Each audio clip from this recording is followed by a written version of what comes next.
അരുണിലേക്ക് ഒന്ന് പോവുകയാണ്. അരുൺ, അവിടെ തെരച്ചിൽ തുടങ്ങിയെന്ന് തോന്നുന്നു, പറയൂ വിവരങ്ങൾ.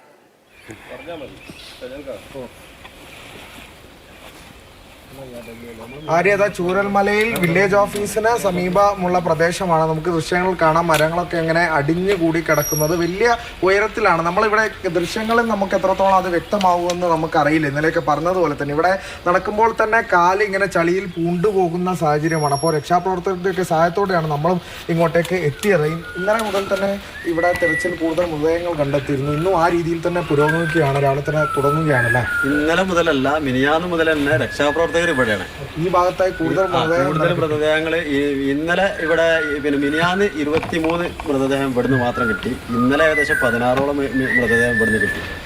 അത് ഒന്ന് ആ പുഴ ഒരു തോടും കൂടി ചേരുന്ന ഭാഗമാണ്. അപ്പോൾ ബ്ലോക്കായിട്ട് ഒന്നായിട്ടും കൂടി കയറിയിട്ട് കറങ്ങിയിട്ട് അടിക്കുകയാണ്. അതിലിപ്പോൾ ഇവിടെ നമ്മൾ ഇന്നലെ പറഞ്ഞിരുന്നല്ലോ, മെഷീനറീസിൻ്റെ പ്രശ്നങ്ങളാണ് ഇവിടെ വന്നിരുന്നത്. കാരണം ഇവിടെ കട്ടർ മെഷീനും കാര്യങ്ങളുമാണ് ഇവിടെ വേണ്ടത്. JCB ഇറ്റാച്ചി കാര്യങ്ങളാണ് വേണ്ടത്. രക്ഷാപ്രവർത്തകർ ഇന്നലെയൊക്കെ പൂർണ്ണമായിട്ടും ഫസ്റ്റിൽ കുറച്ച് തുറന്നിട്ടില്ലായിരുന്നു, പിന്നീട് വിട്ട് അവരൊക്കെ പൂർണ്ണമായിട്ടും വിടേണ്ട. അതുകൊണ്ട് തന്നെ ഇന്നലെ കൂടുതൽ ഇവിടെ സജീവമാക്കാൻ കഴിഞ്ഞു. അപ്പുറത്തൊക്കെ എന്ന് പറഞ്ഞാൽ ഒഴുകി പോകുന്ന സ്ഥലങ്ങളുള്ളൂ, വീടിൻ്റെ ഉള്ളിലും കാര്യങ്ങളും കഴിഞ്ഞ് പോകണം. ഇവിടെ അതല്ല. ഇവിടുത്തെ എന്ന് പറഞ്ഞാൽ ചളി മാത്രം ഏകദേശം ഒരാളെ അരൻ്റെ മുകളിൽ ഏകദേശം കയറ്റട്ടുണ്ട്. അതിൻ്റെ പുറമെയാണ് ഈ മരങ്ങളും കാര്യങ്ങളും ഉള്ളത്. നിങ്ങൾക്കിപ്പോൾ ഇതിൻ്റെ മുകളിലേക്ക് ഒന്ന് കയറിയപ്പോൾ നമ്മൾ ഈ ഫോട്ടോയിലും വീഡിയോയിലും കാണുമ്പോൾ നമ്മൾ ഈ ടോപ്പ് ഭാഗം മാത്രമേ കാണുന്നുള്ളൂ. ഇതിൻ്റെ ആഘാതം അതിന് മാത്രമാണ്. അതെ, അത് തന്നെയാണ് ഞാൻ പറഞ്ഞത്. ഈ ദൃശ്യങ്ങൾ കാണുന്ന പോലെ വളരെ ഉയരത്തിലാണ് ഈ മരങ്ങൾ. അതിലും ചളി, പകുതിയോളം ചളിക്ക് മുകളിലാണ്. ഈ വില്ലേജ് ഓഫീസൊക്കെ പകുതിയോളം ചളിയിൽ പൂണ്ട് കിടക്കുകയാണ്. അതിനും മുകളിലായാണ് ഈ മരങ്ങൾ ഇങ്ങനെ അടിഞ്ഞു കിടക്കുന്നത് എന്നുള്ളതാണ്. ആ വീടിന്റെ ടോപ്പാണ് ഈ കാണുന്നത്. ഇതിന്റെ മേലെ കൂടെ ആ ദൃശ്യങ്ങളിലേക്ക് ഒന്ന് പോകാമെന്ന് തോന്നുന്നു. ആ മുകൾ ഭാഗത്ത്, ആ ഒരു വീടിന്റെ മുകൾ ഭാഗത്തിന്റെ ദൃശ്യങ്ങളിലേക്ക് നമുക്കൊന്ന് പോകാം. അത്രയും ചളിയിൽ പൂണ്ട് കിടക്കുക. അത് തന്നെയാണ് രക്ഷാപ്രവർത്തകരും നമ്മളോട് പറഞ്ഞ സാഹചര്യം. അത്തരത്തിൽ ഈ ചളി നമ്മുടെ അരയോളം തന്നെ ഇവിടെ പൂണ്ടുപോകുന്ന ആഴ്ന്നു പോകുന്ന ഒരു സാഹചര്യം. അതിനും മുകളിലായി മരങ്ങൾ അടിഞ്ഞു കിടക്കുന്നു. അതിനും മുകളിൽ, വീടിന്റെ മുകളിൽ വരെ, വീടിന്റെ മുകൾ ഭാഗം വരെ പൂണ്ട് കിടക്കുന്ന ഒരു ദൃശ്യമാണ് നമുക്ക് കാണുന്നത്. ആ ദൃശ്യങ്ങളിലേക്ക് നമുക്ക് പോകാമെന്ന് തോന്നുന്നു. ആ മുകൾ ഭാഗത്തിലേക്ക് ഇപ്പോൾ നിങ്ങൾക്ക് അങ്ങോട്ടേക്കുള്ള യന്ത്ര സാമഗ്രികളൊക്കെ ആദ്യം ദിവസങ്ങളിൽ ഉണ്ടായിരുന്നില്ല എന്ന് തോന്നുന്നു, ഇല്ല? ഇപ്പോൾ കൂടുതൽ കിട്ടി. എന്തൊക്കെയാണ് ലഭിച്ചിട്ടുള്ളത്? ഇന്നലെ നമ്മൾ റിക്വസ്റ്റ് ചെയ്തതിന്റെ അടിസ്ഥാനത്തിൽ ഇന്നിപ്പോൾ മിലിറ്ററിന്റെ പൂർണ്ണമായിട്ടും ഇന്ന് ഇവിടെയാണെന്നുള്ള പറഞ്ഞ ക്യാമ്പ്. ഇങ്ങോട്ട് ഇപ്പോൾ മാറിയിട്ട് ഇപ്പോൾ അവിടെ ഓഫ് റോഡ് കാര്യങ്ങൾ, വണ്ടി കാര്യങ്ങളൊക്കെ സെറ്റപ്പ് ആക്കിയിട്ട് ഒരു ഇങ്ങോട്ട് പോരാനുള്ള പ്രശ്നങ്ങളുണ്ടായിരുന്നു. അപ്പോൾ അന്ന് പൂർണ്ണമായിട്ടും മിലിറ്ററിന്റെ ക്യാമ്പ് ഇവിടെയാണ്. അപ്പോൾ മൊത്തം ബാക്കിയുള്ള എക്യുപ്മെൻസും കാര്യങ്ങളും എത്തിക്കഴിഞ്ഞാൽ JCB ഇറ്റാച്ചും കാര്യങ്ങളൊക്കെ അന്ന് കൂടുതൽ അലോഡ് ചെയ്തിട്ടുണ്ട്. അപ്പോൾ ഇന്നലെ കാര്യങ്ങൾ പറഞ്ഞതിനുള്ള കാര്യങ്ങൾ നേതൃത്വത്തിൽ അല്ലെങ്കിൽ ഉത്തരവാദിത്തപ്പെട്ട ആളുകൾ കൈകാര്യം ചെയ്തു എന്നുള്ളത് സന്തോഷമുണ്ട്. ഇനി എത്രയും പെട്ടെന്ന് ബാക്കി കാര്യങ്ങൾ മൂവ് ചെയ്താൽ മതി. അപ്പോൾ ഈ എങ്ങനെയാണ് ഇന്നത്തെ തെരച്ചിൽ? കട്ടറൊക്കെ എങ്ങനെയാണ് ഉപയോഗപ്പെടുത്തുന്നത്? ഈ മരങ്ങളൊക്കെ മുറിച്ച് മാറ്റിക്കൊണ്ട്, പിന്നെ ഇവിടെ ഈ ഏരിയയിലോട്ട് മുറിച്ച് മാറ്റാത്തത്, മരങ്ങൾ ഈ ഏരിയയിലാണ് മുറിച്ച് മാറ്റാത്തത്. ആ പുഴയുടെ തീരത്തൊക്കെ ഒരുപാട്, ഞങ്ങൾ ഒരു സൈഡിൽ നിന്നാണ് തുടങ്ങിയിട്ടുള്ളത്.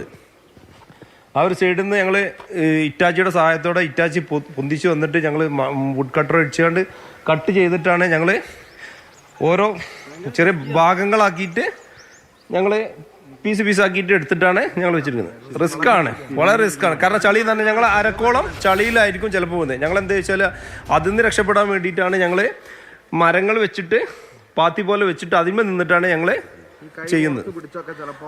അതിനാണ് ഞങ്ങൾ റോപ്പ് ഉണ്ട്, ഞങ്ങളെടുത്ത് റോപ്പ് എടുത്ത് വെച്ചിട്ടുണ്ട്.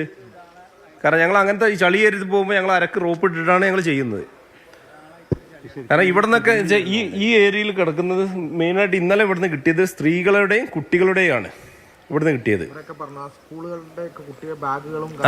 ഇവിടെ വീട്ടിലെ നിത്യോപയോഗ സാധനങ്ങള്, അവരെ പാത്രങ്ങള്, നിങ്ങൾക്ക് കാണാം ഇവിടെ ഒരു ഫുൾ കുറ്റി, ഗ്യാസും കുറ്റിയാണ് ആ കിടക്കുന്നത്.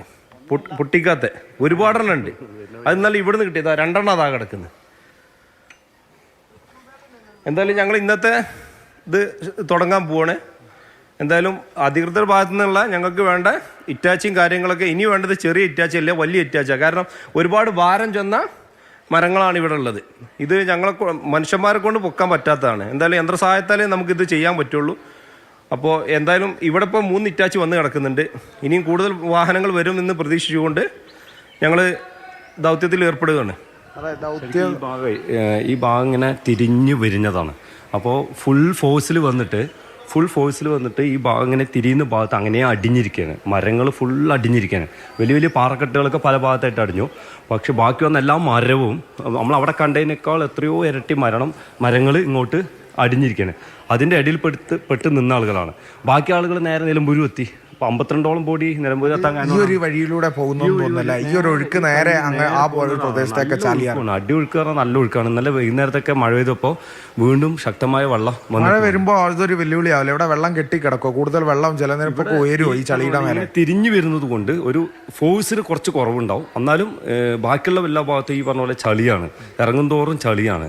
നമുക്കിവിടെ നേരത്തെ വന്ന മണ്ണ് തന്നെ ഇപ്പോൾ നല്ല ചളിയാണുള്ളത്. ഈ കട്ടറും ഇതൊക്കെ ഈ മരങ്ങൾ മാറ്റാൻ നമ്മൾ ഉപയോഗിക്കുന്നു.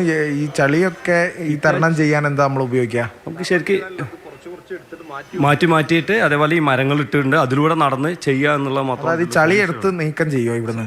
ഹിറ്റാച്ച് വന്നു കഴിഞ്ഞാൽ കുറേ അങ്ങനെ നടക്കും. നമുക്കുള്ള വഴി റെഡിയാക്കി തരാൻ പറ്റും. അതുപോലെ തന്നെ വലിയ മരങ്ങൾ എടുത്ത് മാറ്റാൻ പറ്റും. നമുക്ക് ഈ ഇത് വെച്ചിട്ട് കട്ട് ചെയ്യുന്നതിന് പരിമിതികളുണ്ട്. എന്നാലും നമ്മൾ ഇത് വെച്ചിട്ട് തന്നെയാണ് ചെയ്തുകൊണ്ടിരിക്കുന്നത്. ആര്യ, ഇത്തരത്തിൽ ഞാനിവിടെ വന്നപ്പോൾ തന്നെ എൻ്റെ മുട്ടോളം ചളിയിൽ ആഴ്ന്നു പോയ ഒരു സാഹചര്യം ഉണ്ടായിരുന്നു. അപ്പോൾ അവർ പറയുന്നത് ഒരാൾപ്പൊക്കത്തിലൊക്കെ ചളിയുള്ള സാഹചര്യമുണ്ട്. അതിനെ തരണം ചെയ്യാനാണ് കൂടുതൽ യന്ത്ര സാമഗ്രികൾ അനിവാര്യം തന്നെയാണ്. അപ്പോൾ ഇറ്റാച്ചി ഉൾപ്പെടെയുള്ള എക്സ്കവേറ്റേഴ്സ് ഇങ്ങോട്ടേക്ക് എത്തുന്നത് ഇവർക്ക് കൂടുതൽ ആശ്വാസകരമാണ്, സഹായകരമാകും. അപ്പോൾ തന്നെ ഈ ചളിയിലൊക്കെ ആഴ്ന്നു പോകുന്ന ഘട്ടത്തിൽ ഇവർക്ക് ഈ വടം കെട്ടി കൈ കോർത്തൊക്കെയാണ് ഇവർ അതിനെ അതിജീവിക്കുന്നത് എന്നുള്ളതാണ് ഏറെ സങ്കടകരമായ കാഴ്ച ഇവിടെ നിന്ന് കാണുന്നുണ്ട്. ഒരു പ്രദേശത്ത് ഇവിടെ കൂടുതൽ ഇവർ പറഞ്ഞതുപോലെ തന്നെ കുട്ടികളുടെയും സ്ത്രീകളുടെയൊക്കെ മൃതദേഹമാണ് കിട്ടിയത്. കുറേ സ്കൂൾ ബാഗുകളും വീട് സാമഗ്രികളൊക്കെ ഇങ്ങനെ നിരന്ന് ഈ മരത്തിന് മുകളിലായൊക്കെ കിടക്കുന്ന കാഴ്ചയാണ് ഇവിടെ നിന്ന് എനിക്ക് കാണാൻ സാധിക്കുന്നത്. അപ്പോൾ ഇത്തരത്തിൽ അങ്ങോട്ടേക്ക് പോയി കഴിഞ്ഞാൽ ഈ ഒരു ഭാഗം നമ്മൾ ഈ ദൃശ്യത്തിൽ കാണുന്ന ഈ ഭാഗത്തിന് അപ്പുറത്ത് പുഴയാണ്. ഈ പുഴയ്ക്ക് അപ്പുറത്ത് വൻ കുത്തൊഴുക്കാണ്. ഇതിന് അപ്പുറത്തേക്ക് ഇവർക്ക് പോകാൻ സാധിക്കില്ല. ഈ ഒരു ഭാഗത്താണ് മണ്ണ് വന്ന് ഇടിഞ്ഞ മേഖലയാണെന്ന് തോന്നുന്നല്ലേ ഇത്? വഴി ഈ ഭാഗത്തേക്ക് കൂടെ നമ്മളിങ്ങനെ റെഡിയാക്കിയിരിക്കുകയാണ്. കണ്ടില്ല, മരം ഇട്ടിട്ട് റെഡിയാക്കിയിരിക്കുന്നത്. ഇതിലൂടെ ഇങ്ങനെ പോകുമ്പോൾ അത്ര ഒരു വഴി ഉണ്ടായി വന്നു അല്ലേ? അതല്ല, ചളി നിറഞ്ഞ ഭാഗത്ത് മരങ്ങൾ ഇട്ടിട്ട് വഴി ആക്കിയതാണ്. ചതുപ്പാനോ ഫുള്ള് ചെറുപ്പം കുറച്ചാണ്ട് കയറി വന്നു കഴിഞ്ഞാൽ അതൊക്കെ കാണും ചെയ്യാം. അതാ ഇതിന് മുകൾ ഭാഗത്തായിട്ടാണ് നല്ല കുത്തി ഒഴുകുന്ന ചാലിയാറിന്റെ ഒരു കൈവഴിയുള്ളത്. ഈ ഭാഗത്തിന് സമീപമായാണ് ഇവിടെ വന്ന് അടിഞ്ഞുകൂടി കിടക്കുന്നത്. വില്ലേജ് ഓഫീസിന് സമീപമാണ് ഇപ്പോൾ അരുൺ നിൽക്കുന്നത്. അവിടെ രക്ഷാപ്രവർത്തനം ആരംഭിച്ചിട്ടുണ്ടെന്ന് പറയുമ്പോഴും അവരിലേക്ക് യന്ത്ര സംവിധാനങ്ങളൊന്നും എത്തിയിട്ടില്ല. ഇപ്പോഴും മനുഷ്യസാധ്യമായ കാര്യങ്ങളാണ് അവിടെ ചെയ്തുകൊണ്ടിരിക്കുന്നത്.